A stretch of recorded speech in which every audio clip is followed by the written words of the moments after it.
So we are back from our lunch break, and we are going to go to item number 7.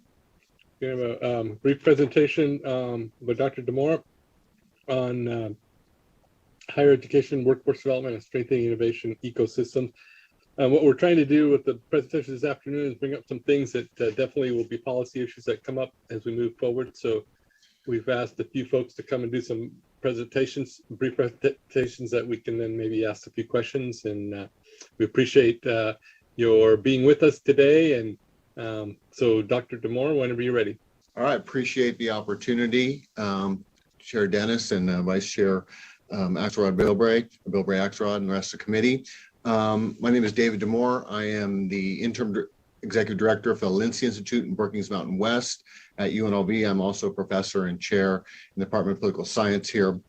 Just for the record, I am not speaking on behalf of UNLV. I'm speaking on behalf of the policy centers that I oversee here. So those of you who are not familiar, just a little background about Lindsay and Brookings. They're donor-funded public policy centers at UNLV. We've been around since the 2009-2010 academic year. Lindsay focuses on economic development, education, governance, health, nonprofits, and social services. Brookings Mountain West is a unique partnership with the Washington, D.C. based Brookings Institution.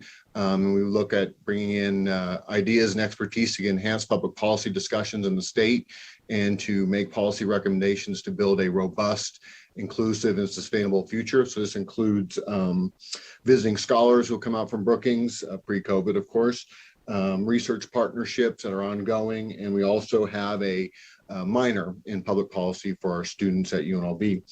We've also had to play a large role in economic development policy in Nevada through the state government, and then more recently with GoEd. So if we go back to 2011, when Nevada redid its governance of its approach to economic development. This is a report put together with authorship by Brookings Mountain West, Brookings, as well as SRI International here.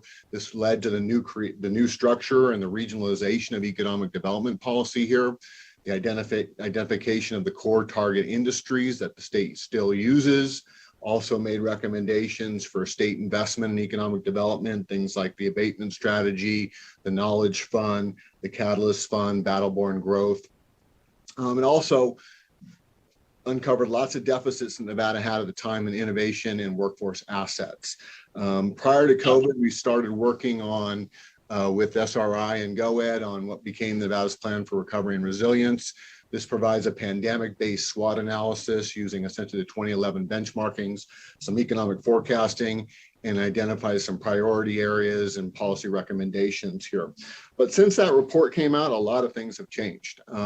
So we're in the process of finalizing a report that'll be out later this month or early March, evaluation of what happened since 2011. We also provide some demographic and economic trend data for both Nevada and the in its regions. And we also evaluate regional economic development successes and ongoing challenges there, provide a summary of what the federal and state actions that have happened since the onset of the pandemic.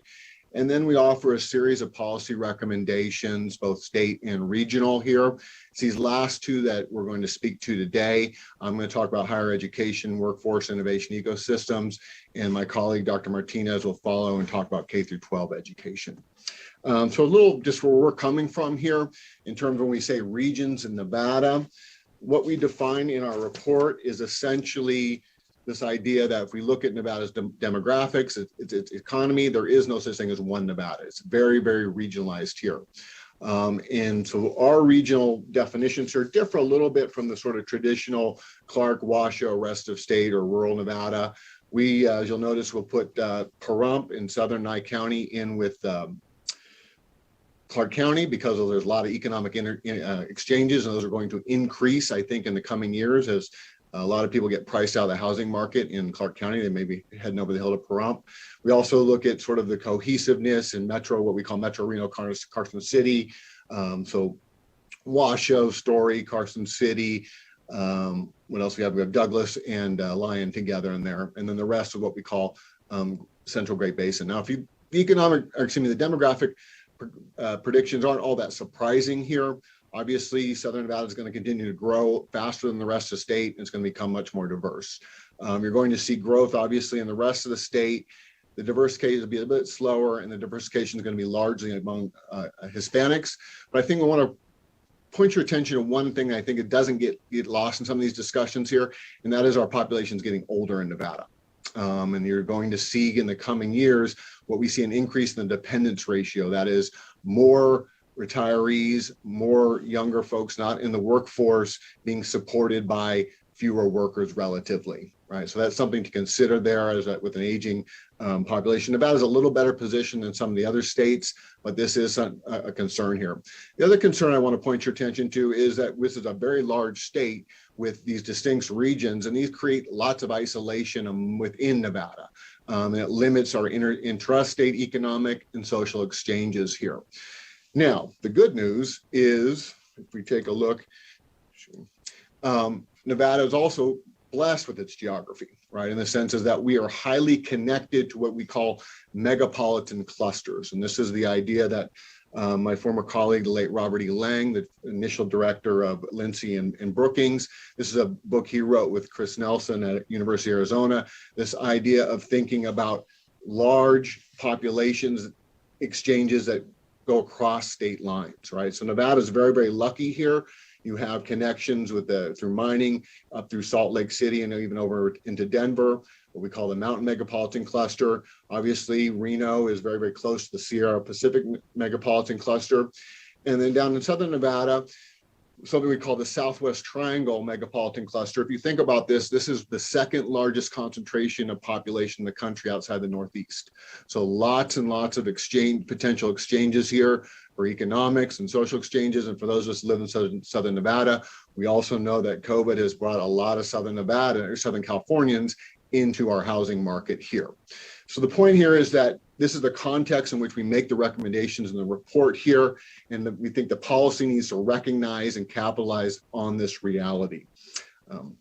In the report, we make about 10 recommendations related to higher education, workforce development, and what I call innovation ecosystems here.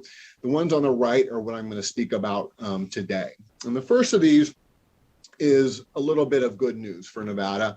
And this is the idea of what's happened at our universities here. So Michael Crow, the president of Arizona State University, he created a sort of typology of university models based upon different characteristics here. And based upon these characteristics, you would say UNLV and UNR operate under what they call the academic bureaucracy model. This is the idea that it's a state-led organization. Funding comes through enrollment.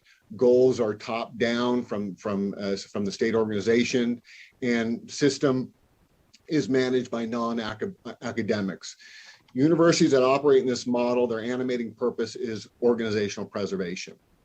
Compare that to the academic enterprise model here. These are schools like ASU that are scaled for national and global reach. Obviously, they do get state funding, but they also are very, very aggressive and much more entrepreneurial in getting funding from private businesses, from philanthropy, from local governments, and making those public-private partnerships here, connecting knowledge to society impacting scale. And of course, management is drawn from and blended with the faculty as being distinct here. Schools in the academic enterprise model, their goal is, their animating purpose is social transformation. Now, our universities, UNLV and UNR, are ready to make this jump from the sort of state-based model to the academic enterprise model.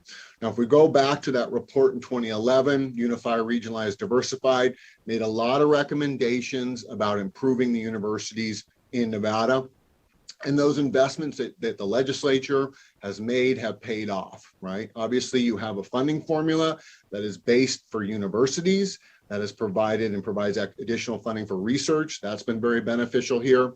You've invested in state-supported buildings for engineering.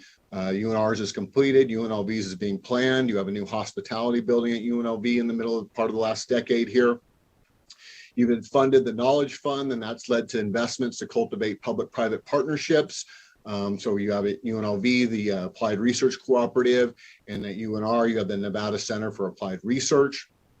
As both President Whitfield and President Sandoval noted in their presentations, Both schools are now Carnegie R1 status, something we did not have a decade ago.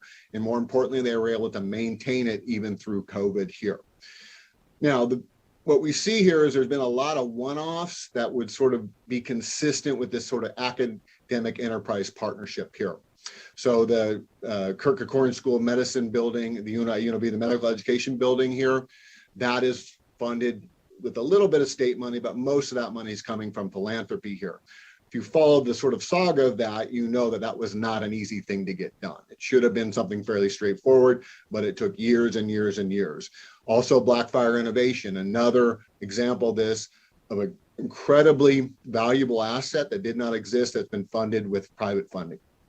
Last legislative session, the legislature passed legislation authorizing those partnerships between UNR School of Medicine and Renown Health there. Those would be examples of these types of partnerships here, but these are all sort of one-offs here. So moving forward, you as a legislature, working with higher education leaders, I would strongly, we encourage you to essentially create blanket rate language here to allow these partnerships to be sort of the norm, not the exception here. So thinking about what qualifying standards we would want, what kind of cost sharing you would want for facilities and programs here to keep pushing UNLV and UNR to be much more entrepreneurial and less reliant on the state-based model here.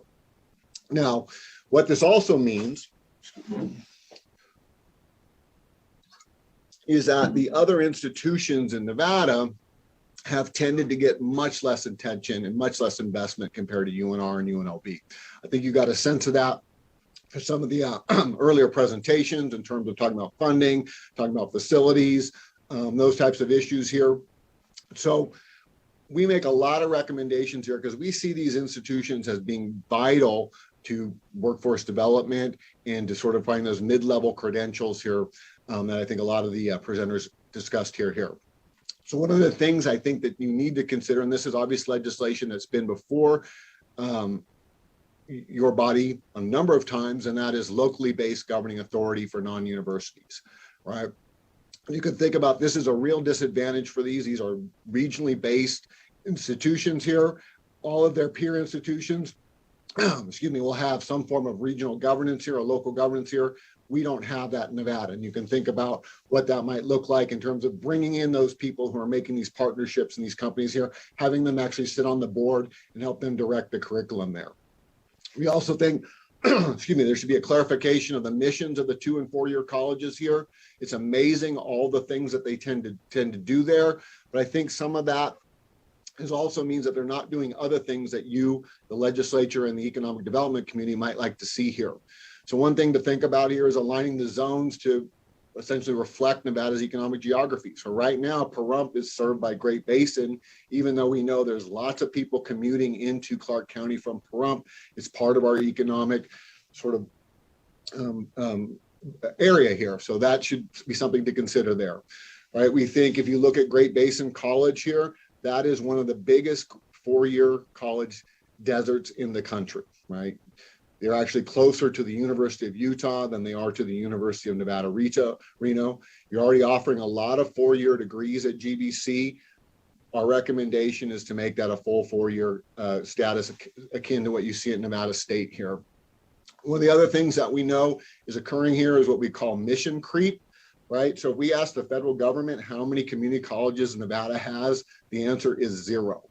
According to the federal government, we do not have any community colleges because all of our schools offer a mix of 2- and 4-year degrees here. So when the federal government makes comparisons, those comparisons don't really work for Nevada here. Some of this, I think, stems from the funding formula, right? One of the consequences of the funding formula is it provides more funding for upper division and graduate level education, those who are weighted much more heavily there. So that creates an incentive for non-universities to essentially act like universities, right? So we need to think about separating the funding formulas there. And also part of this is to do an actual cost study to understand what these costs are. One of the things you heard, I think, in some of those discussions was that a lot of these vocational, a lot of these certification programs are very, very expensive to do. That needs to be accounted in the funding, right? Right now, it's very inconsistent in terms of how those programs get funded. And if that's what we want these colleges to do, that needs to be reflected here. More generally, when the funding formula was developed way back when in 2012, there was never a Nevada specific cost study done, right? We simply borrowed numbers from other states and plugged them in here. The other thing we also know is we've been inconsistent in funding and aligning workforce development in Nevada here, relying on a sort of a mix of federal money, some state money there. What we recommend here is creating a workforce development fund that requires matching contributions from your industrial partners that are aligned with the regional economic development priorities. So if you have the RDAs, the regional development authorities, working on trying to attract certain businesses to the state here, if you have those workforce pipelines ready, that makes us a much, much more attractive place to be than saying, oh, we might be able to develop that, or you can import your labor from Arizona or California, wherever it may be here. Another thing to consider here is the legislature, to the degree that GOED does have workforce development monies, is allowing GOED to carry those over unspent workforce dollars. So we don't have to reinvent the wheel every 2 years when the legislature meets here. Now, sort of just to sum up here, right? Obviously, since 2011, UNLV and UNR have made advanced as research institutions, but they still do lag well behind neighboring universities. I think moving them to the academic enterprise model will allow them to sort of catch up, if you will, here, right? The 2- and 4-year colleges have not been prioritized because they're operating essentially in a university-based system, right? We also know that because we have 2-year and 4-year hybrid institutions, workforce development is less robust. It's less integrated with regional economic development policy than what we're going to see in our neighboring states, particularly if you look at, for example, Arizona, to a lesser extent, California and Utah. And I think this sort of highlights the point that I think a number of the other speakers made as well. Not everyone needs a 4-year degree, but the jobs of the future are going to require training, and they're going to require some level of certification here. If we can have nimble and regionally based work development institutions, that is going to allow Nevada to compete and thrive and be able to capture more of the higher level jobs and the economic exchanges we have with California and Arizona and Utah. So I'd be happy to leave it there and address any questions that the committee may have, and thank you for your time. Great information. Thank you. Any questions? Senator Dondarello. Thank you so much. This was really great information. How are we alerting, if you will, or letting our youth know that jobs of the future will need a degree or some type of extra? I mean, I know that we say the college and career ready, we talk to them all the time about this in school, but is there something coming from another voice that is telling them that they're going to need some additional training? That's a good question. And this is, I think, a little bit of a challenge, right? Because there's a chicken and the egg here, right? Mm-hmm. Do we keep sort of funding what we've been doing, or are we thinking ahead? What are these jobs going to be, and thinking about sort of all the infrastructure money that's going to come in here? Do we have that pipeline there? Thinking about climate change and those sort of issues, right? Are we developing those pipelines now? My guess is probably not. And I think, that is something where you need coordination between the higher education institutions and K through 12 beyond just sort of college readiness, right? Because again, a lot of these students aren't going to need to go to UNLV or UNR. They can go to these other places, but if they come out of that, they're going to want to know that, hey, there's going to be a job waiting. And that's where I think if you have regional based governance of your community colleges here with folks from the industries that you're trying to sort of lure here and promote workforce development, that helps a whole heck of a lot. Thank you. Thank you. I worry about that a little bit because I think sometimes, especially kids that might be in middle school or high school right now, might be thinking, well, I don't need to go to college to do whatever. I can learn that on the job. And that may be true with some positions, but then there will be other things that will require additional education. Yeah, and I think, in Southern Nevada, right, you have the building trades, which have been very, very successful in doing that, the culinary union, But I think there's also a real concern that some of those jobs aren't coming back, particularly in hospitality, where you might have been able to move in to a job and get that on the ground training and move up through those organizations through automation and just through some of the sort of reassessment post-pandemic. I don't think a lot of those jobs are coming back. I mean, we're not talking about 500, we're talking tens of thousands of jobs that won't be replaced here. And so we need to think about where are those workers going to go? How can we retrain them? That's a big lift. Thank you. Thank you so much. This was really helpful. Thank you. Other questions? Yes, Assemblywoman Thomas. Thank you, Chair Dennis.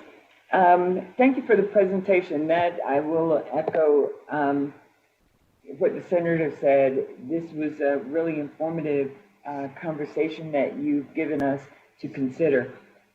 Just to ask a question on the reach out with students in our high schools. Are you working with CCSD to, get them to realize that perhaps they can teach our students to, have those dual degrees, where they can, just like some of the kids that are at CSN high school, when they graduate, they are graduating with an associate's degree and their diploma. Has that been considered?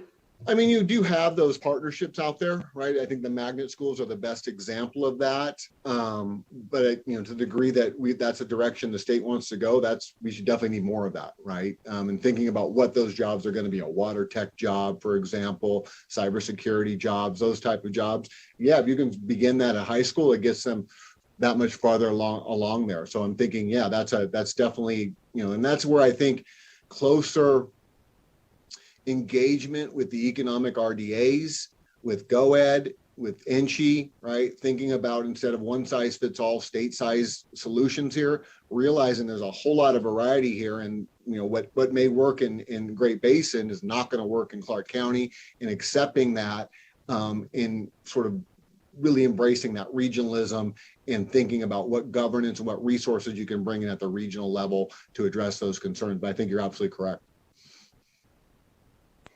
Thank you. I appreciate that. Thank you, Chair. Great. Thank you. Any other questions?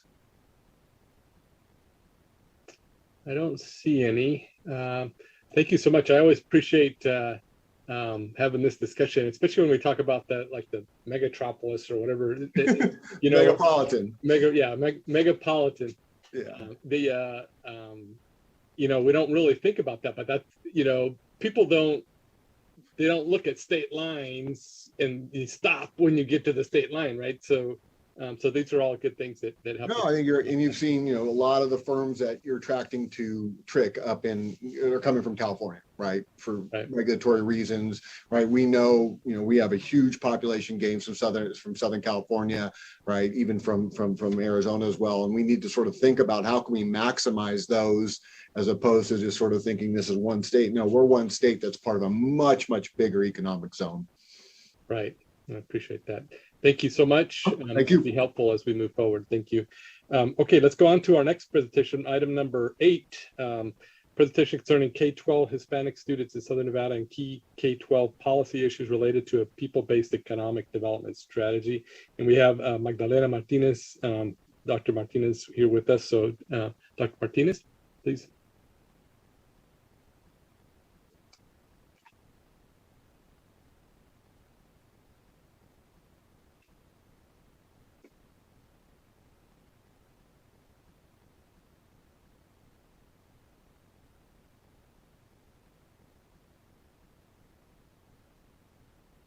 Hello, Dr. Martinez. This is Malika's broadcast.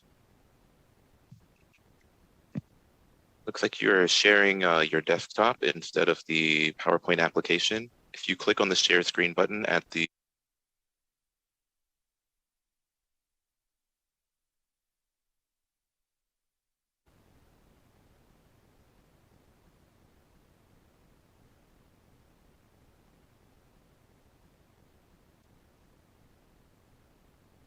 try this again.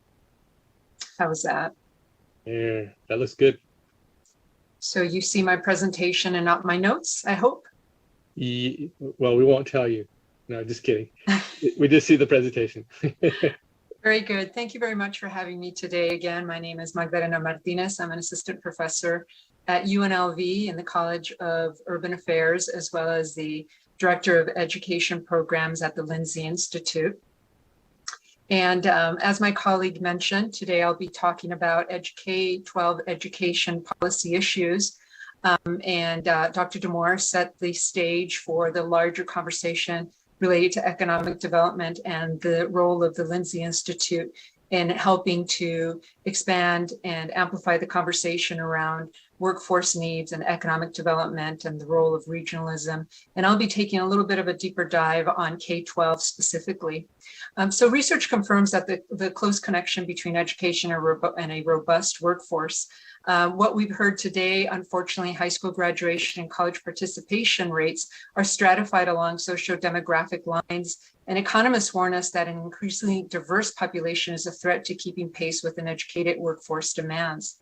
According to the College Board, Nevada's traditional age student population is even more diverse than the rest of the country, with 69% of Nevada's K-12 students of color indicating a vulnerability or opportunity of the state's skilled workforce pipeline.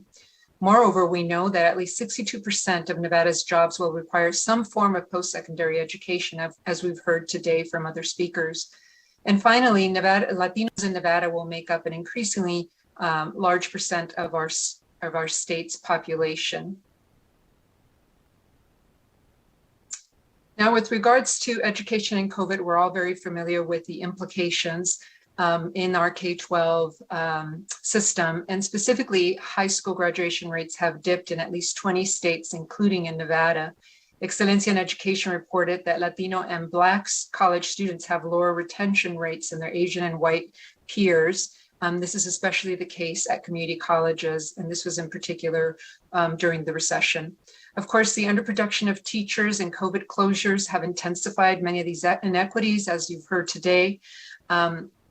Nowhere is this captured best than in the Nevada Advisory Committee to the U.S. Commission on Civil Rights. So these challenges were captured in last year's report by the advisory. In Nevada, by 2030, Nevada's Latinos will continue to comprise a significant portion of the state's population and workforce.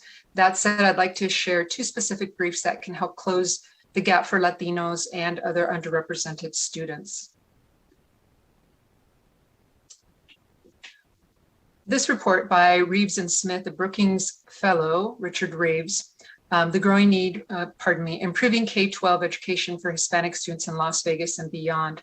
Public K-12 education serves as a launching pad for economic mobility. We're all aware of that, an opportunity, and preparing students for college or a good paying job. Latino students in particular constitute a significant and growing portion of the US population, yet are often overlooked in education literature because they are not the lowest performing demographic. In this particular brief, the authors examine how well public K-12 education serves Latino students in Clark County specifically, where nearly half of the students are Latino. The authors then consider factors that may influence student performance, including both in-school factors and family background, and conclude by recommending paths to improve the educational outcomes for Latino students in Clark County and beyond. These recommendations include, and of course you all have heard about many of these recommendations and actually what they look like on the ground, with many of our institutions taking the lead in helping to recruit and retain diverse teachers, improving food security, providing additional resources to close remote learning gap, providing support for a family-friendly immigration policy, something that has not really been talked about much, but is key to students, particularly Latino students overall, outside experiences and their academic success. And promoting fair scheduling, and particularly the authors talk about the ambiguity and sometimes the inconsistent scheduling of many of our hospitality workers.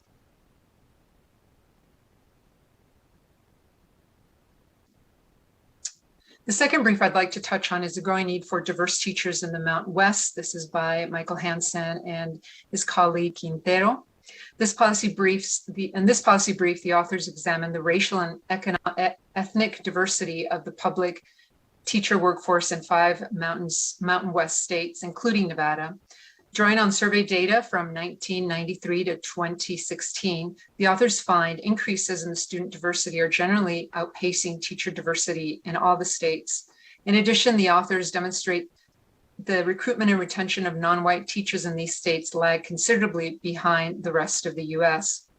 So this brief concludes with recommendations to help Mountain West states and its districts to promote greater racial and ethnic diversity among teacher workforces. Relevant to Nevada, the authors find that Nevada contains the largest percentage disparity in the Mountain West states, where 68% of the student population is non-white and 22% of the teacher population is non-white. Among the Mountain West states, New Mexico and Nevada have experienced the largest percent change in non-white teachers between 1999 and 2018, with an increase of 13% and 12.7% respectively. Among Mountain West states, Nevada experienced the largest percent increase in students of color between 1999 and 2018.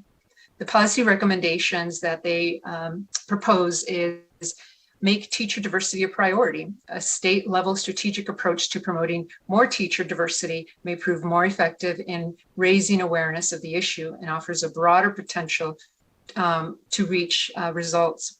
Along the same lines, state universities and colleges can promote teachers for the region, should develop robust strategic plans in partnership with school districts and state policymakers. And again, we've seen some of that already taking place, and our university presidents and community college presidents and state college president have talked about that. Examine how existing policies help or hinder recruitment and retention of teachers of color.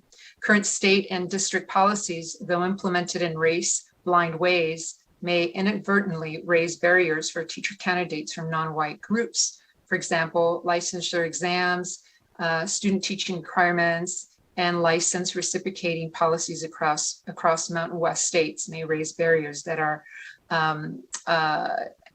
that affect teachers of color. Create and support professional development for serving a diverse student population for the existing workforce of teachers, such as unconscious bias training, culturally relevant pedagogy. My colleague, Dr. David Damore, discussed Lindsay Institute and Brookings Mountain West upcoming report on economic development. As part of this report, we highlight key K-12 education policies that can align with a robust economic development and workforce strategic plan. Our report highlights how since the Great Depression, the state's policymakers have targeted K-12 education investments. While helpful, these categorical investments did not meet the overall student learning and funding adequacy needs of Nevada schools. Several reports have documented Nevada students falling short in math and English outcomes long before the school closures. Since 2013, however, state lawmakers have made significant public education investments, including full-day kindergarten, class size reduction, funding for English language learners, funding for high poverty students, and Read by 3 initiatives. However, the pandemic underscored unresolved policy challenges and revealed new education challenges and possible opportunities. Building a people-based economic development strategy that puts Nevada on a long-term path to build its workforce requires overcoming deficits in public education funding, a focus on Latino educational opportunities, governance, and broadband and digital inclusion. For instance, in K-12 funding, policymakers should use the implementation period to ensure adequate per pupil funding levels are achieved and weights are appropriately distributed for the various student populations, including high poverty students, English learners, special education, and gifted programs. Moreover, proportional regional representation on the 11-member Nevada Commission on School Funding, charged with reviewing the base per pupil funding and the weights for each student category, should be maintained to ensure the plurality of the state student population and their needs are appropriately represented. School board governance. Bills proposing to restructure school board governance have repeatedly been introduced in the Nevada Legislature, but failed to advance. Public trust and support for the current structure continues to decline, and COVID-19 accelerated the exodus of families from public school system. Right-sizing urban school boards should continue to be a priority. Whether proposals include a shift to a hybrid model or divided into multiple school districts with their own governing boards, key stakeholders such as parents, teachers, and municipalities should play an important role in ensuring equitable representation and alignment with localities' goals and priorities. Nevada's strong state-county governance model underutilizes cities and localities in areas where locality matters, such as K-12 governance. Considering the exclusion of localities in the governance of K-12, Southern Nevada's 3 largest municipalities have created their own initiatives or departments in response to their constituents' education concerns. Latino education, again, Latinos will continue to constitute the largest student group in the state for decades to come. While Latino high school graduation rates are improving, the rates lag behind Asian and white students. As a result, Latinos are not enrolling in post-secondary or vocational training at the same rates as their peer groups. Furthermore, Latinos are overrepresented in 2-year colleges compared to 4-year institutions. National and local reports recommend policymakers identify pivotal interventions that can be meaningfully scaled and replicated for Latinos. Specific to Nevada, this means diversifying the teacher pipeline, as we've previously covered, improving community relations through culturally relevant communication strategies, ensuring funding for English learners and high poverty students, and the creation of representative decision-making bodies. Several Nevada school districts have convened advisory boards to suggest policies and strategies targeting specific student groups such as Latinos and their education needs. Perhaps it is time for state-level policymakers to similarly convene a statewide study group to address a specific education needs and policy interventions for Latino students and develop a long-term funding and implementation strategy. In terms of broadband is also critical to the delivery of remote education and distance learning. Even in the state's most urbanized counties, CCSD estimated in July 2020 that as many as 40% of students may require assistance to gain adequate internet services. Securing available federal funds to support these broadband programs and investments should be complemented by collaborations with private partnerships to develop, maintain, and enhance capabilities. In conclusion, Nevada lawmakers have advanced many significant education policy bills to improve public education for all students. Yet there are also many bills that have failed to make the legislative agenda. Evaluating and sustaining promising programs should be a priority for lawmakers and school districts. These include student support programs such as the Teacher Recruitment and Retention Initiatives, including the Nevada State Teacher Recruitment and Retention Advisory Task Force, counseling and counselor ratio priorities. I recently published an academic paper that used CCSD data and found that the more positive the experience a student has with a counselor, the more likely they are to hold high career aspirations. Credit retrieval programs will become increasingly important as we continue to see COVID outcomes in education. Food security and culturally relevant communication to families are also key to supporting students. Finally, you heard a lot about college access programs.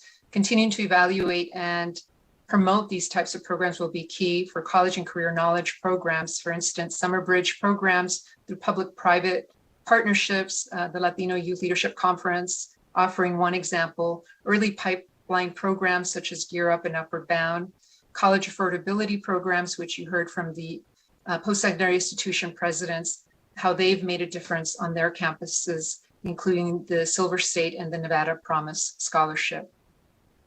Thank you for your continued support and service to our state of Nevada and our children. Now, if you have any follow-up questions, I'm happy to answer them. Thank you very much. Very timely information and help us to hopefully get ahead of the curve, which we don't tend to do. But I think that there are some good opportunities as we move forward. So thank you. Questions?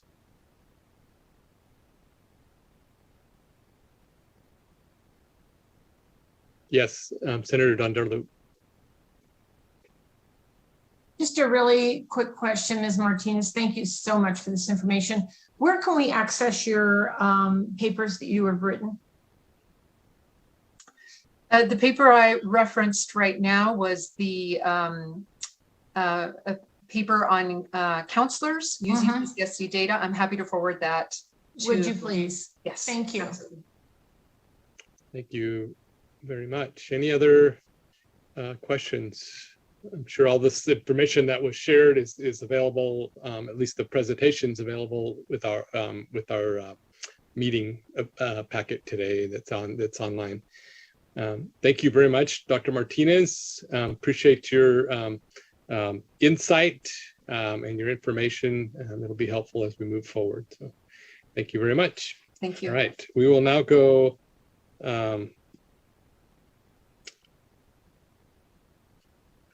okay, and I've just been notified by staff that the presentations aren't out there yet, but they're going to make them available as soon as we get off as soon as the meeting ends. Okay, we are now on to item number 9, presentation of the state of early education in Nevada. And we have Tara Rains, Dr. Rains, Kids Count Initiatives and Children's Advocacy Alliance, and Annette Dawson Owens, Director of School Readiness Policy. Welcome, and we'll look forward to your message. Thank you, Chair Dennis. I'm going to share my screen. And hopefully that is the correct screen.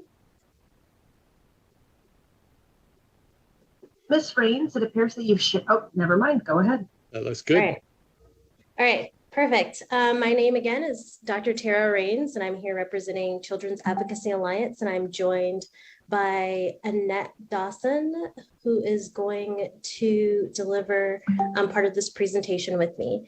A little bit about Children's Advocacy Alliance. We are a nonprofit organization that is committed to promoting equity and access in education, health, safety, and economic well-being. We do this through targeted policy initiatives, monitoring outcomes across the state and comparing them to outcomes nationally, community engagement, and then a number of public and private partnerships. Annette. Thank you so much, Dr. Rains, Chair Dennis, and the Interim Education Committee. As was mentioned, this is Annette Dawson Owens, serving as the School Readiness Policy Director. And we are going to talk today about our earliest experiences and how they shape our lives, focusing on the state of early learning in Nevada, the effects of the pandemic, barriers and challenges, priorities, and where we go from here. Early childhood experiences, we know, good or bad, lay the foundation for later success. Young children who are exposed to high quality early learning at home or in the classroom have a much greater chance of success in adulthood. Human capital creates economic capital. The viability of our economy greatly depends on the skills and abilities of its workforce, and the development of Nevada's workforce starts at birth. Next slide, please. Some of the facts about the importance of preschool, according to several sources, as well as equity starts early. 90% of brain architecture is developed by age 5.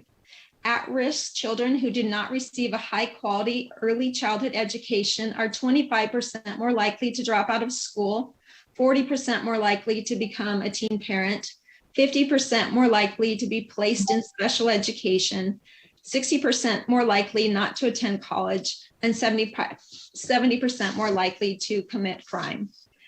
Concerning school readiness in Nevada, we know at CCSD, it has recently been shown that our students have a 47% proficiency in reading and a 31% proficiency in math. From the new targets, which can be found on the CCSD board docs post-pandemic, these targets are now lowered, with third grade aiming for a reading proficiency of 39.2%. However, for African Americans, the aim is 25.1% proficiency. Hispanic is 32.7% proficiency. And again, this is compared to 47% previously pre-pandemic that we are attaining. In math, the new aim is for 25.3% proficiency universally, with 10% proficiency for Black students, 17.5% for Hispanic students, and again, compared to 31% previously that we had attained. This is why high quality education early experiences matter to give students, including those at risk, a strong footing and tools that equip them for future success. Access to high quality pre-K is not only a funding, but also an equity issue. Next slide, please.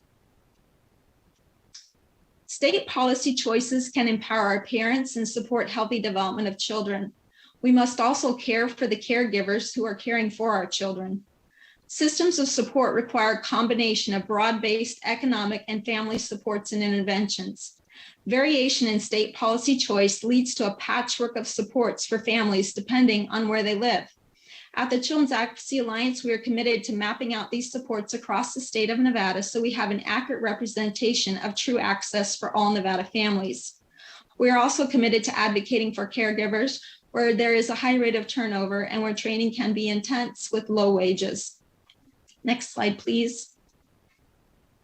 At the Children's Advocacy Alliance, we're part of a Strong Start Advisory Committee, and you can see them here. It's made up but not limited to the Nevada Institute for Children's Research and Policy, the Children's Cabinet, United Way of Southern Nevada, the Las Vegas Urban League, Nevada AEYC, the Nevada Department of Health and Human Services.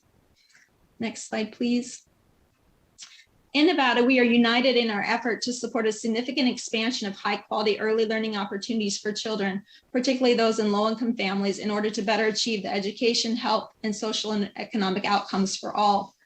There is also a national initiative and movement for every child to access not only a high-quality early learning experience, but also a continuum in K through 12 education. Next slide, please. Barriers and challenges. In 2019 to 2020, all public pre-K funding in the state served about 27% of the state's 4-year-olds. If we think of a stadium as only 1/3 full, we know that Nevada Ready Pre-K served 8.2%, Title I served 6.45%, and Head Start served 3.66%. Spending for 2019 to 2020 was $6,428, while best practices suggest the $12,129, which is $5,701 less than the high quality programs. Recently, we addressed the actual cost of high quality pre-K and making those investments. Changes over the years the state has made include eliminating support for structured classroom observations, according to reports by NEAR. Nevada meets 6 out of 10 of the National Institute for Early Education Research benchmarks, but missed the following: an assistant teacher having a child development associate or equivalent, requiring all teachers or classrooms to participate in coaching or job-embedded training, expanding child screenings to include vision, hearing, and health, and having continuous quality improvement systems. Dr. Rains, I'm going to turn it over to you for the COVID impacts. So one of the data points that we review, or one of the data sources we review at Children's Advocacy Alliance, is from the Annie E. Casey Foundation's American Community Survey. And what they do is they identify households throughout the country that have children in different age ranges, and they ask them a series of questions at several time points throughout the year. And so what we have is data that was collected in their COVID impact survey. And what you see here are the number of households with children from ages 0 to 4 who had childcare arrangements that were disrupted by the pandemic here in Nevada. And what we saw is in July of last year, July, August, that number was at 35%. And due to a lot of targeted interventions, we did see a reduction in that by December. Households with children 5 to 11 went from over a quarter of those households to about 15%. So there are some ways in which the work that's being done in Nevada has been helpful for parents and families with children. What we also see is that households with children did continue to have difficulty paying for their typical household expenses, and that persisted from the summer through the end of the year. We also saw continued childcare disruptions because of the pandemic. And so this is households with children 0 to 4. And the reason that this was a positive one where there was an increase in the number of folks who were able to access childcare. So that went from folks who were not impacted from about 65% up to 74% at the beginning of December. We do anticipate that when we get the next round of that data, it won't be as optimistic because there were disruptions again in January.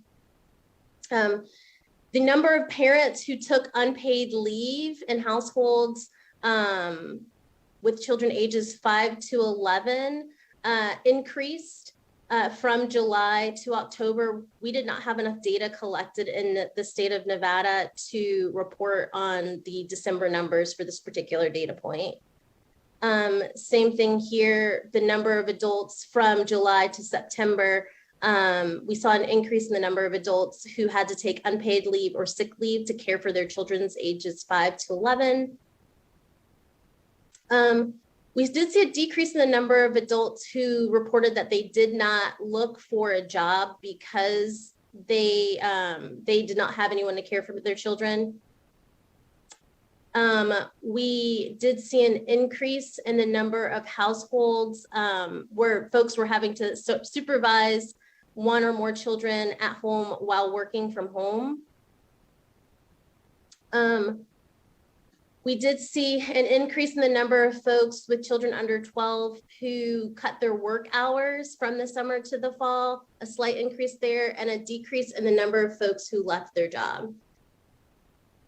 So our COVID data here in Nevada, in the COVID data in Nevada, in regards to how childcare was impacted is mixed. It kind of followed the peak. So when we had higher COVID cases, we saw more disruption in childcare. And when we had lower COVID cases, we saw less disruption in childcare. We do know that COVID is continuing to impact our childcare centers. I know personally, my childcare center was closed all but about 7 days in January due to the Omicron spike. Many centers that we work with through CAA are still reporting a struggle to staff, a struggle to staff with coverage, and then closures due to the impact of the COVID restrictions around illnesses, children not being allowed on campus if they have cold symptoms, and staff also not being allowed on campus if they had cold symptoms. Annette. Thank you, Dr. Rains. Beautiful children of yours in our presentation. Beautiful to see. Okay, on the next slide, we're talking about the focus on Teaching Me and the focus on our caregivers. In discussions with the Division of Welfare and Support Services, they did report high rates of turnover and staffings. The provider trainings are changing quite a bit. That was a concern. There were 4 trainings that child care workers have to complete. Now all those will be in 90 days versus in the past when they were able to do half of them in 120 days, and that's due to some federal funding that they received. They talked about this putting a strain on staff and a concern that it'll impact centers where, as we know, conditions can be difficult and the compensation is not always great.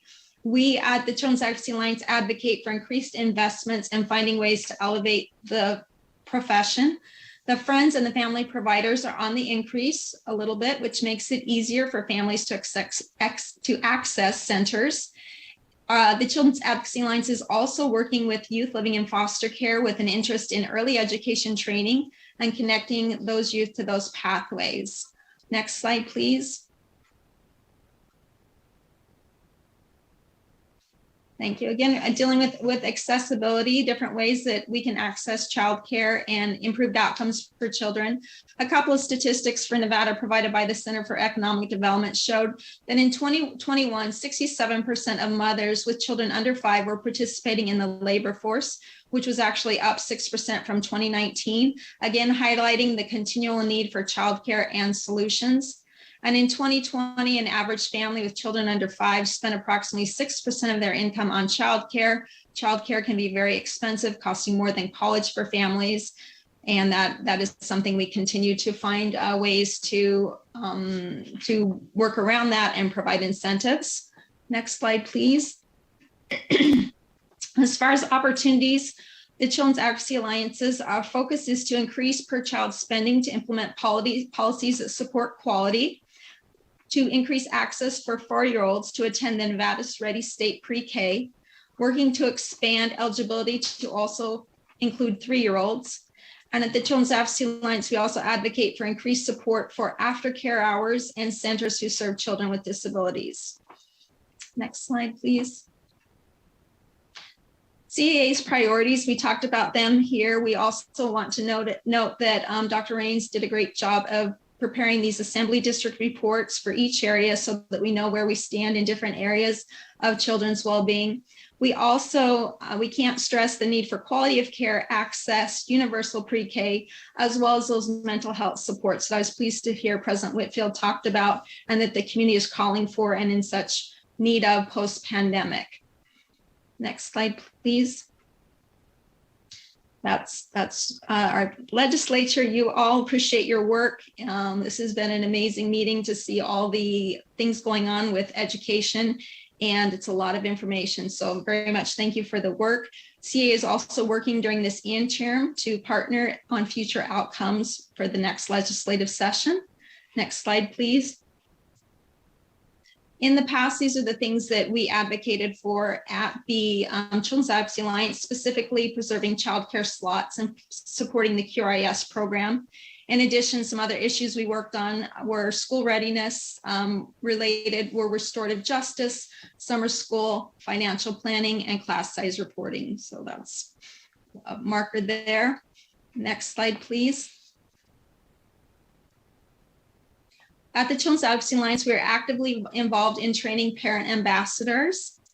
And you can go ahead and change the next slide. You probably have heard some of them call in to some of your meetings. We are listening and sharing stories that are so important so we know what the needs are and what the community is calling for, what's really happening out there. We are partnering with a UNLV historian and a UNR facilitator, training parent ambassadors across the state of Nevada virtually to share their stories. And there's about 20 of them in the cohort. We're also hopeful to involve them in our work in the future with committees and advocacy efforts. They're an amazing group of individuals, and we're excited about that is going on with advocacy impacts with parents. Go ahead and do the next slide, please. The impacts of advocacy are creating access and equity, ensuring that we have quality standards, seeing that basic needs are met, providing funding, and supporting safety and well-being. Next slide, please. How to get involved in CAA. There's a picture of my beautiful team.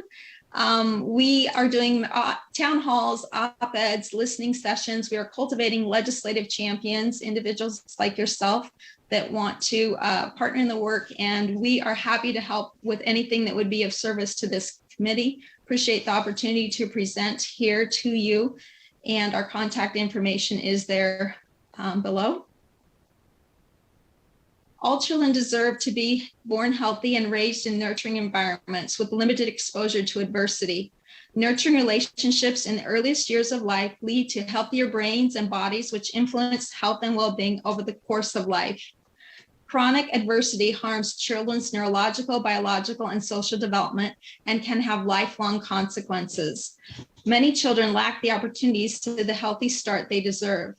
Historically, children of color may face more adversity and may be less likely to have the opportunities that all children deserve. We at the Children's Advocacy Alliance advocate for all children having equity and access to those things that they need to thrive.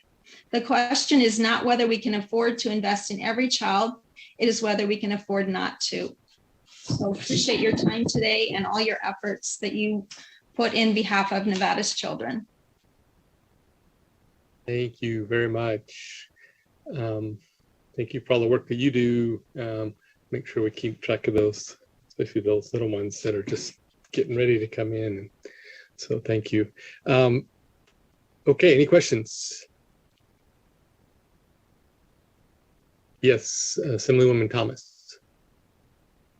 Thank you, Chair Dennis. Not so much as a question, I just wanted to note that Dr. Rains and Annette, Dawson, Owens, I appreciate this presentation, and I appreciate when it came to almost the last, because it's showing the foundation needed for us to build upon that higher education, to build upon you know, going into our CSNs and, you know, community colleges and things like that, we need a foundation.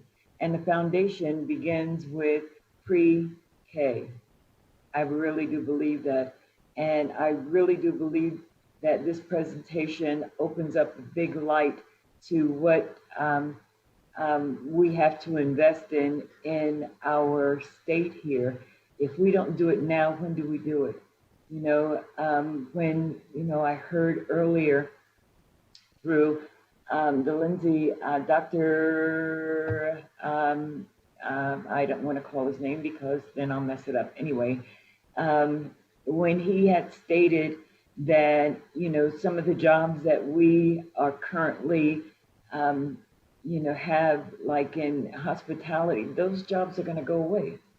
So why not build upon the educating of our 3 and 4 year olds to give them the foundation that they deserve? And we are behind because we're not investing on our children. We're investing in jails, but we're not investing in our kids. So I really do appreciate all the work that the advocacy is doing, and that you presented a good argument today. Thank you so much. Thank you very much. Yes, Senator Underwood. I just have a comment to make. I too so appreciate this information. As someone who taught elementary school and has an early childhood degree, I will tell you that we just can't wait to educate any longer.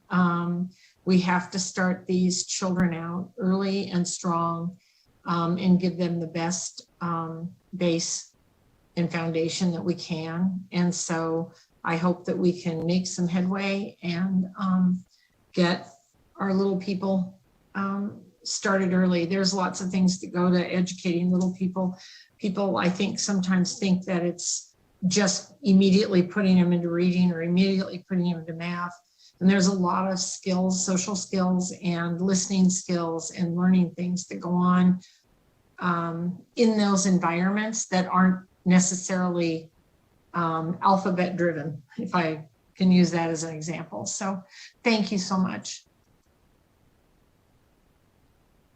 Thank you very much. Okay. All right. So thank you very much, Dr. Rains and Ms. Dawson Owens, for your presentation. And we will go next to item number 10, presentation on the use and function of education management organizations and charter management organizations in Nevada. And we have Rebecca Fiden, the Executive Director of the State Public Charter School Authority here, and Ryan Herrick, who's the General Counsel for SPCSA.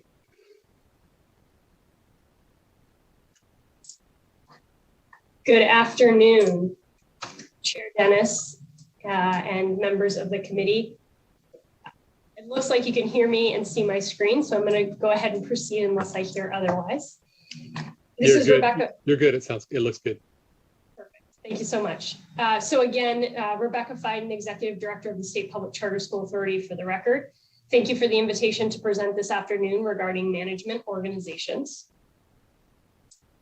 Today, I'll present a high-level overview of management organizations. First, I'll address what an educational management organization, or EMO, and a charter management organization, or CMO, are. Then I'll discuss the services that these organizations provide. And finally, I'll provide some information about the EMOs and CMOs that operate in Nevada. Before we discuss the EMOs and CMOs, I'll provide a bit of background that may help in understanding the role that EMOs and CMOs play. As you're aware, each charter school is overseen by its own governing body and is subject to a performance contract with a sponsor, such as the State Public Charter School Authority. The sponsor holds the charter school accountable for meeting academic, organizational, and financial performance expectations. To be clear, charter schools are prohibited from, by statute, from operating for profit, and they may, but are not required to, incorporate as nonprofits. Now, since the State Public Charter School Authority is not a school district, we don't provide any centralized services that a school district would typically provide, such as human resources, payroll, special education, or legal services. So as a result, charter schools have to either provide those services themselves or procure those services. And oftentimes, charter schools use the services of outside entities or vendors to help meet some of those needs. For example, a school district may contract with an accounting and payroll company for services rather than handle those functions internally. And sometimes schools contract each of these services out separately. So maybe they have an accountant, and then they have another contract for IT services, and then a separate contract with a law firm for legal services. In other cases, there are organizations that provide bundled services or packages of services. And that's where you get into the territory of EMOs and CMOs. So here's a high-level overview of the basics in terms of what an EMO or CMO is. In both cases, these are organizations that are providing bundled services to a charter school. And I'll talk about the types of services here in just a couple minutes because they can vary greatly from one EMO or CMO to another. But again, in both cases, these are organizations that provide a package of services. The primary difference between EMOs and CMOs is the tax status. EMOs are for-profit entities and CMOs are nonprofit entities. The one thing I also want to emphasize here is the structure. And I want to be clear that all of our contracts at the State Public Charter School Authority are with local governing bodies of schools, not with an EMO or CMO. Now, these governing bodies that, again, the State Public Charter School Authority has a charter contract with may then contract with an outside entity. Again, that could be an accounting firm, or it could be an EMO or CMO to provide a package of services. As I mentioned earlier, EMOs and CMOs provide a very wide range of services. So it is hard to find two that are exactly the same. This slide provides a list of the types of services we often see provided by EMOs and CMOs. To be clear, most of the EMOs and CMOs we see provide a sampling of these services and not every one that's listed here. So for example, we have some CMOs that really focus on the educational side of the work, primarily on curriculum and instructional support, professional development, and coaching school leaders, but then don't provide any of these other services that might be more operational. We also have some EMOs that are very much focused on the operational components, human resources, staff recruitment, website management, reporting, accounting, legal, but don't provide any of the educational services or very limited educational services. So again, each of the EMOs and CMOs services are unique, and this is just a sampling of what we tend to see as the types of services that EMOs and CMOs provide. One topic I know that has come up in the past is oversight of EMOs and CMOs. So let me start by sharing that there are some clear parameters for EMO and CMO contracts, the contracts between the governing body and that education management organization or charter management organization. So a few that I'd want to highlight here are listed on this slide. First, an EMO or CMO contract cannot give direct control of the educational services, the financial decisions, the appointment of board members, or hiring or dismissal of administrators to the EMO or CMO. Second, the contract cannot require the school to prepay its fees or require a certain level of student enrollment. So there are some terms that are actually prohibited to be in those charter contracts. In addition, an EMO or CMO contract cannot allow for charges that are not directly attributed to actual services being provided. So the fees have to coincide with the actual services being rendered by the EMO or CMO.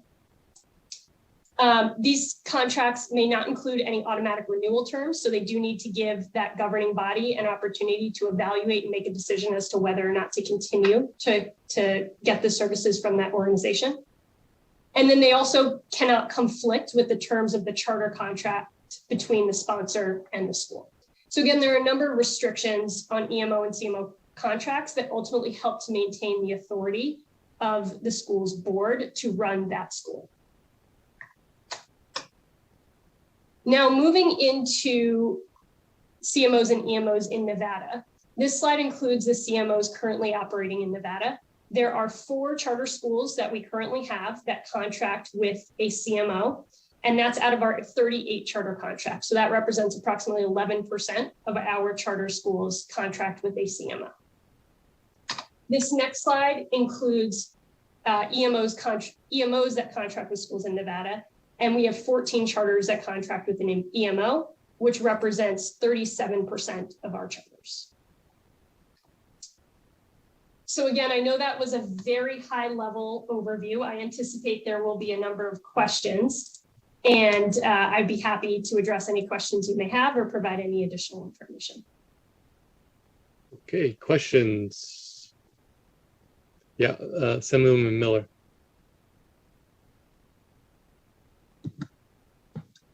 Thank you, Chair Dennis. Yes, my question is about, so the charter schools that are contracted with the EMOs and CMOs, and again, I believe most people recognize that there is a necessity for the services that they provide. However, then the concern comes from that distinction between nonprofit and for-profit management companies. So with the EMOs, the for-profit management companies, which seems to be the majority of the services that are being contracted with here in Nevada,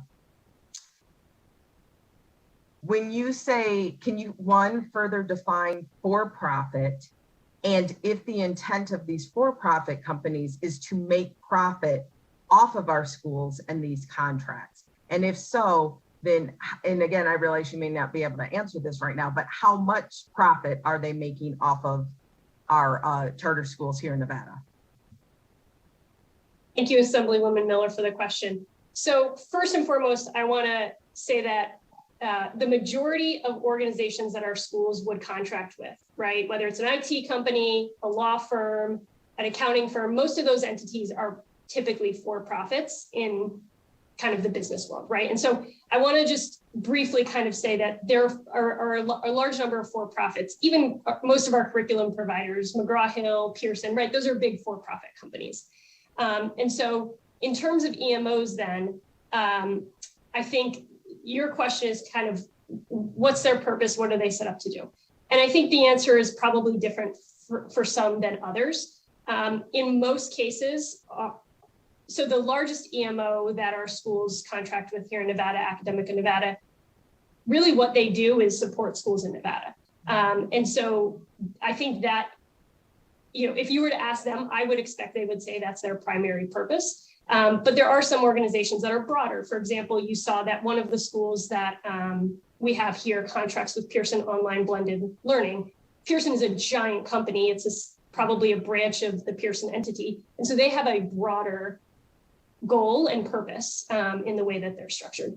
So it's a little hard, and I think you anticipated I might have a hard time answering. It's a little hard to say kind of how one versus the other operates. But I will note that we do receive revenue and expenditure reports from each of our EMOs that help us to understand how much funding is going to those EMOs, and then what the types of services that they are providing are through that, as well as the EMO and CMO contracts that our schools are required to provide us with as well.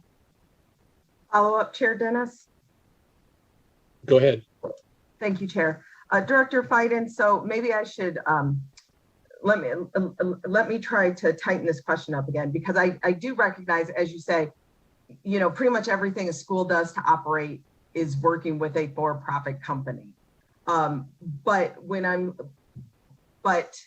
looking at the actual EMO, and so again, we know that we're all schools are operating, are partnering with someone to provide the lights and the computers and the curriculum and all that kind of stuff. But what's unique about the EMO is, as you mentioned before, because there's not a school district, and because even as the charter school authority, that's not even your role or abilities, then it comes to, and I know that we worked on a bill last session to make sure that we put some limits on the amount of the public funding, the taxpayer dollars that could go to these EMOs and CMOs. But I guess my question again, specifically for these for-profit ones, when you're talking about revenue margins, how much money are they getting from our schools? Is it just enough money to operate and provide the services that are necessary? Or is it in fact that they are actually making a profit off of our schools? Thanks for the question, Assemblywoman Miller. Again, Rebecca Fiden for the record. So if you're asking kind of about the fees, and I think that's where you're getting here, the majority, so again, Academic in Nevada is the EMO that the largest number of our schools contract with. So they, for example, their fee is $450 per student, which works out to about 6% if you were simply using the DSA, or I'm sorry, now the PCFP. And so that's one example. And again, that's kind of the broadest. Typically, the range for others is in the range of about 10 to 15%. And again, it varies widely based on the services. But we look closely, and I think this is probably part of the answer to this question as well. When we get an application for a school to partner with an EMO or CMO, we look very closely at that service agreement in advance. One, because we want to make sure that it's reasonable, right? That those costs are reasonable. And two, we want to make sure that it complies with the terms that we've kind of highlighted previously. The last piece I'll add is that our charter schools are responsible for, or I should say their boards are responsible for evaluating the services provided by their EMOs. And so part of their responsibility too is to say, here are the things you're supposed to do for us, and here's how much money we're paying you. Are we getting what we're paying for? Are the services being rendered meeting our needs? And that's a piece of our process as well, is to monitor that evaluation that's conducted by those governing bodies. Thank you for that, Director. I'm still a bit unclear though. My question is specifically, at the end of the day, are these companies making more money than is necessary to provide the service? That's what we would consider the difference between revenue and profit. So are they indeed making a profit off of our publicly funded schools? So again, Rebecca Fiden for the record, I can't speak to specific profits at exact schools, but I can tell you that when we look at a service agreement, for example, the revenue, the expenditures for, for example, the academic schools, they appear to be in range when you look at the variety and range of services being provided for the amount of funding. Again, it's a little hard to do because if you go out and you hire one lawyer and you hire one accountant, you hire this, sometimes they actually add up to be quite a bit. And so it's a little hard to kind of compare apples to apples, but that is part of our process, is evaluating, are these reasonable costs for the services being provided. And thank you for that, Director. I think it's only fair to note too that last year, well, 2 years ago, I suppose, when we had these discussions about the companies when they first initiated that, except for one extreme case that had already been addressed, that the EMOs and CMOs were within national average ranges here in Nevada, and that it was more of a preemptive concern because of what we saw in other states where these companies were taking advantage of. So I don't want to imply that it has actually been an issue here in Nevada, but again, being proactive to ensure that it doesn't. But at the end of the day, everyone, especially anyone listening to this committee right now, the number one concern is always, when it comes to our public taxpayer dollars, where is it going? How is it being used? Is it effective? And again, how much of it is actually going into the students in the classroom? So thank you for that. Thank you. Assemblywoman Hanson. Thank you, Chair. And following up on my colleague, Assemblywoman Miller's train of thought there, and I totally support that when it comes to the taxpayers' dollars, we need to know where this money's going, and whether it be in buying textbooks and curriculums and all the myriad of purchases that school districts are doing purchases. I would agree, we need this kind of information. To the CMOs and the EMOs, and the majority seem to be, I'm not looking at the presentation anymore, but I think it was the EMOs. I know in the private sector, when we are looking to get services done to outsource them, we take bids and then we compare. So is that how the process works? that maybe some of the schools, it looks like the majority are going with the EMOs. Could it be possible that they use a bidding system and they're finding, because they only have a pot of money so that can go so far, that these management companies are at a better price? Rebecca Fiden for the record. Thank you, Assemblywoman Hanson. That is potentially part of this. I will also say that when we review an application for a charter, one of the questions we ask is, why have you selected this EMO, right? Why does this board want to contract with this EMO? What was that process like for them to select that organization? I think the other thing that I would add here is, we've had actually a handful of schools separate from their EMO. And those were situations where the governing body said, maybe we had these services, they were helpful at first, but now we want to do it differently. Or they said, we actually aren't getting from this EMO what we expected to. And I think that process illuminates the importance of strong governing boards, which I know is something that the Assembly Education Committee last session was very focused on, and certainly is an important part of this. Is if we have strong governing boards and they evaluate those services, or perhaps they go out to bid for services and realize that they could get a better deal elsewhere, that they make those decisions with the best interest of their school, their students in mind.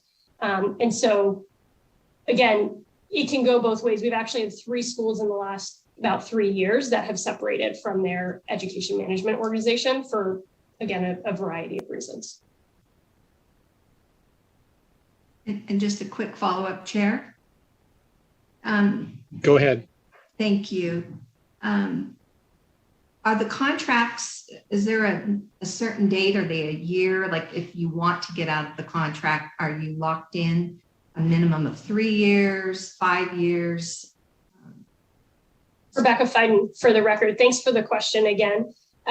So the initial term of a CMO or EMO contract can only be 2 years at the longest. That's a provision that's in either regulation or statute. And then there cannot be any automatic renewal. So the board does need to have the ability to sever that partnership. In addition, one of the things that we look for when we're reviewing charter applications and the associated proposed management contract or service agreement is we like to see that the board has a lot of authority to say, you're not doing what you need to do, or this isn't meeting our needs. And so we'd like to, separate and no longer engage in this agreement. Again, some of our CMO and EMOs date back before this agency existed, but that's something that we look closely for at this point, is making sure that those agreements give authority and power to the local board to make decisions in the best interest of their students. Thank you. Yes, we're going to go to Senator Buck. Just a real quick follow-up, though, on how many charters do we have that actually have chosen to do their own management? Do we know? Rebecca Fiden, for the record, thanks for the question. So we have 3 in the last year last 3 years that have gone from having an EMO and said we no longer want to have an EMO. In terms of our total number of charters, we have 38 charters and 20 of them do not have an EMO or CMO. I will note that the vast majority of those do, however, have an accounting firm and other contractors they work with, but again, they're not bundled. Right. So hopefully that answers your question, Yes, Chair it Dennis. does. It does. Thank you. Senator Buck. Thank you so much, Chair Dennis. Rebecca, I know that 6%, ranging from 6% to 15%, is what the EMO or CMO would be charging per se. I've been fortunate to live in both worlds, to be a principal in the district in which to manage a budget and how much money actually goes to the schools in that system, as well as in the charter system, and being able to really craft a budget around students and the monies that go to students. And then also teaching for the university, teaching school finance class, and actually having principals on both sides of the spectrum lay out how much money actually goes to the schools that are providing the services for students. As opposed to a district, which would be similar to a charter, so EMO or CMO. A district is much like, or district admin, payroll, all of those services that you would get in a district. And so when you actually calculate the math, it becomes where it's about 40% that actually trickles down to schools. And so I would challenge my colleagues to actually look into that. I just wondered, how does it compare to districts? Have you ever done the math on that? Rebecca Fiden, for the record, thank you, Senator Buck. So I haven't done the math. I'm not an expert in how school districts are structured. I will say that I know in the reorganization bills from a couple of years ago, there were some potential limits set to how much funding could be kept at the district level versus passed through to schools. And so that may be something that's worth looking at. I don't recall that off the top of my head. But again, I would say the same would be true for a school district. If a school district does a lot of things centrally, right? They do all the special education services in-house, they do everything centrally, then less money may be going directly to school. But if the school has to hire all their special education staff, then more money would be going to the school. I think there are certainly some parallels to your point in terms of the services an EMO provides versus the services a school district provides. Again, it's just a bit of a different structure. Thank you. Senator Don-Darrow-Luke. Thank you very much. So I'm going to go back on a couple things that we talked about, and I was trying to go back to your presentation because I wanted to know, I think it was slide 6, and I don't know where it is now, but I think it was slide 6 that you had, and you, the last bullet point. Can you read that to me? Sure. I'm sorry, I had it up and I must have clicked on it. No problem. Rebecca Fiden, for the record, I believe you're referring to contract terms. Yes. The slide, and the last one had stated that the contract may not conflict with the terms of the charter contract between the governing body and the sponsor. Right. So what does that may not conflict mean? Sure. So for example, our contracts have terms related to a whole host of things, most of which kind of outline statutory requirements. But for example, we may say in our contract that the school's maximum enrollment is X, that the school is located in this location, that the school has to provide special education services to any students who walk in the door.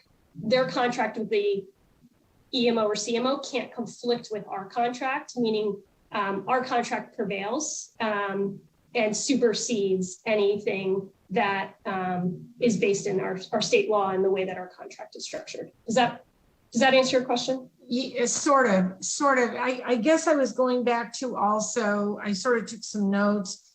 You also made a reference to Pearson, who has one school here. And I'm not defending or judging, I'm not doing that. It's just that Academica is a privately held corporation worth like, what, 40 million or something?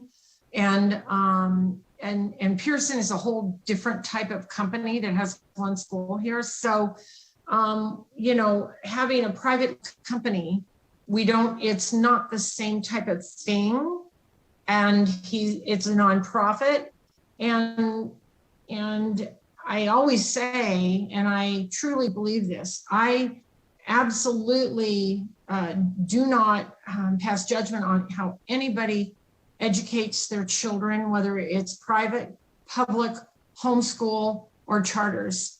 What I do is, as a community member, as a taxpayer, as a public official, do believe very, very strongly that we have public accountability when we have public dollars being spent. So with that being said, having, for example, Academica or having a charter doesn't beget us better teachers, for example. Because by the way, a lot of our teachers that are in charters came from the school like 2 blocks over. So I believe in the educator. I believe in the teachers and the administrators that have done the work. And so with that being said, I just think it's important that we get the facts on the line, that this is a privately held company that's a nonprofit, and it is not even close to being compared to a Pearson that has many, many other things that they do over the years. And yes, they all make money, and yes, they all make and they all have their different pieces that they bring to the pie. But I do feel like it's important that if we're going to spend public money, we should know if school X with the Washoe County School District or Elko County School District, Clark County, I don't care, gets $1 million to educate kids. If we're going to know that, I think we should also know and what they're spending everything on, because that's what we're asking. We're saying, why are you spending so much money on testing? Why are you spending so much money on this reading program? You know, we're all out there.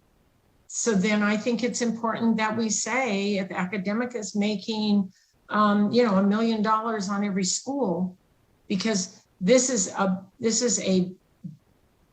big business that's doing this work. So if they're going to spend those public dollars, this is not a private school that's spending dollars. This is a public school that's spending dollars. So I think that's where everybody's trying to go with this. They aren't required to have all certificated teachers, for example.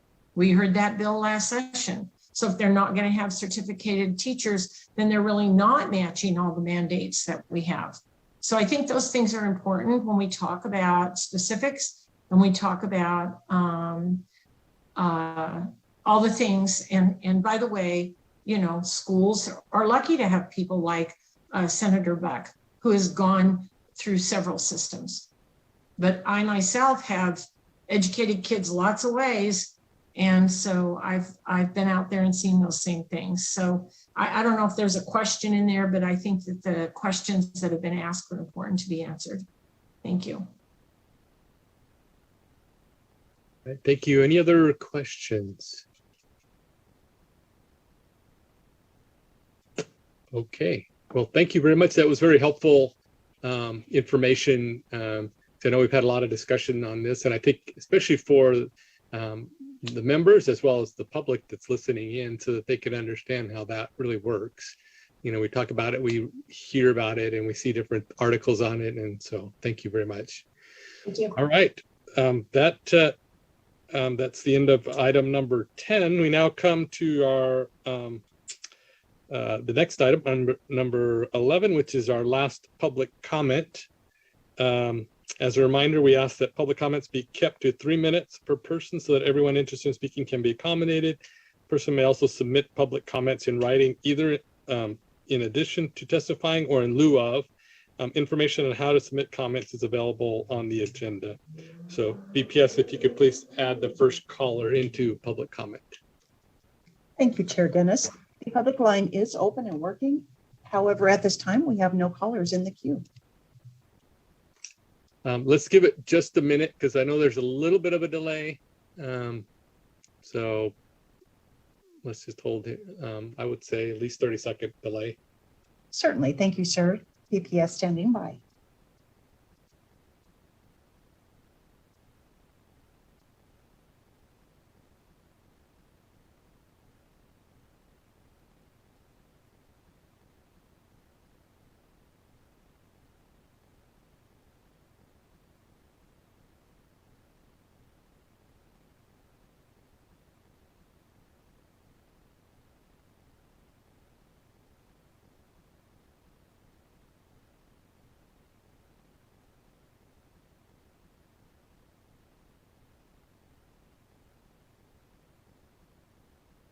We have had a caller join.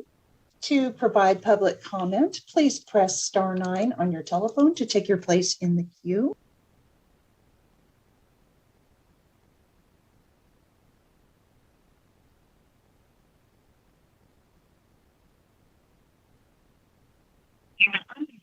Go ahead. Hello, my name is Angie Sullivan, and I'm that's spelled ANGIESULLIVAN. I am a teacher, but I am having some health problems, so I'm out on leave. But I wanted to make public comment about the Blue Ribbon Committee to review the CCS trustee governance. So some comments I may note of are the behavior exhibited by almost all of our CCS trustees is just not tolerable. Many of their actions using their legal term of art title would lead to an investigation or a reprimand if used by licensed labor. This leads to millions in costly lawsuits. Elections for trustees are difficult. I know all elections are hard, having participated all my life in Nevada politics. But the areas are extremely large, and the positions are actually listed at the end of a very long ballot. Participation is minuscule compared to even the voting population and not very representative. Along with that, trustees were allowed to gerrymander. I think this group of trustees did a good job of looking at that to have that be better. It's very difficult to attract a qualified person because the job is full-time and does not pay. I would think that you would understand, as folks who also have a burdensome elected position without much compensation, how difficult that is. There is a small stipend, but that's usually used for gas. They also have no staff to do the work. You can imagine with the $3 billion budget, 40,000 staff, and 320,000 students, it's really unreasonable. Obviously, trustees must be supported. Otherwise, they have to maintain their full employment and do the job part-time, which leads to probably some of the problems that we have. Diversity is also an ongoing issue. Representation matters. Having all the ethnic groups with a voice in the room is very important on most of our issues. When you sign up to be elected as a trustee, there's not qualifications. This is not to say that that voice is not important to hear, but often the skill level is not it's not the same as what would be required for the job. When I was recently at listening to a Nevada Department of Education meeting, they kept saying college and career ready. So I would suggest that examples of this should be shown from the trustee level all the way down to the classroom level. The trustee name is a legal term of art. It suggests the highest financial obligation. When $3 billion in the budget is given to folks who can only give it partial attention, I think it prevents them from doing the job, even if they're well-intentioned, and it also fails our kids. I believe that we should appoint some skilled talent. I don't think this should take away from the democracy portion of the electeds, but I do believe that the work is hindered because we do not support our elected trustees enough to be able to do the job. So I'm looking forward to this being discussed. I know Senator Dennis said it would be a blue ribbon commission, and I'm hoping to hear more about that because, as you know, sometimes these things take multiple years. Teachers need to be paid. We keep talking about retention and recruitment. Honestly, for 2 decades now, it seems like all we do as licensed labor is fight every level to be able to get a decent amount of money, decent insurance, and decent working conditions. I think there's a bottleneck there at the governance that's been highlighted by recent behavior, and I think this committee can get on that blue ribbon commission and make a real change. Thank you for your attention. Thank you, Ms. Sullivan. And definitely would be interested in those as we move forward on that issue, on your thoughts. So make sure you share those. Okay, let's go to the next caller if we have any other callers. Thank you, Chair. There are no additional participants wishing to provide public comment at this time. Okay, great. Thank you very much. That brings them to our last item, which is adjournment. Before that, thank you. I want to thank the members and all those who presented today. We had, I know it was like a kind of like a fire hose of information, but hopefully some things that will help us as we move forward in the different things that we're going to be discussing in our meetings. An archived version of today's meeting will be available online, and our next meeting is currently scheduled for Wednesday, March 16th. Will likely be in person with an option to attend virtually or hybrid. Let me know your thoughts if you, you know, one way or the other. I know I'd like to get together as a committee in person at some point, and I know we've got some of them in Hanson. It's very difficult for her to get down because there's, with the flights that Southwest has, it's like it's hard to get down for a meeting at 9:30 and or 9, and we may adjust the time a little bit too. But anyways, we appreciate your time today. Thanks for everyone. Appreciate staff for putting this together. And with that, I have no other items to bring forward at this time. So we are adjourned. Thank you very much.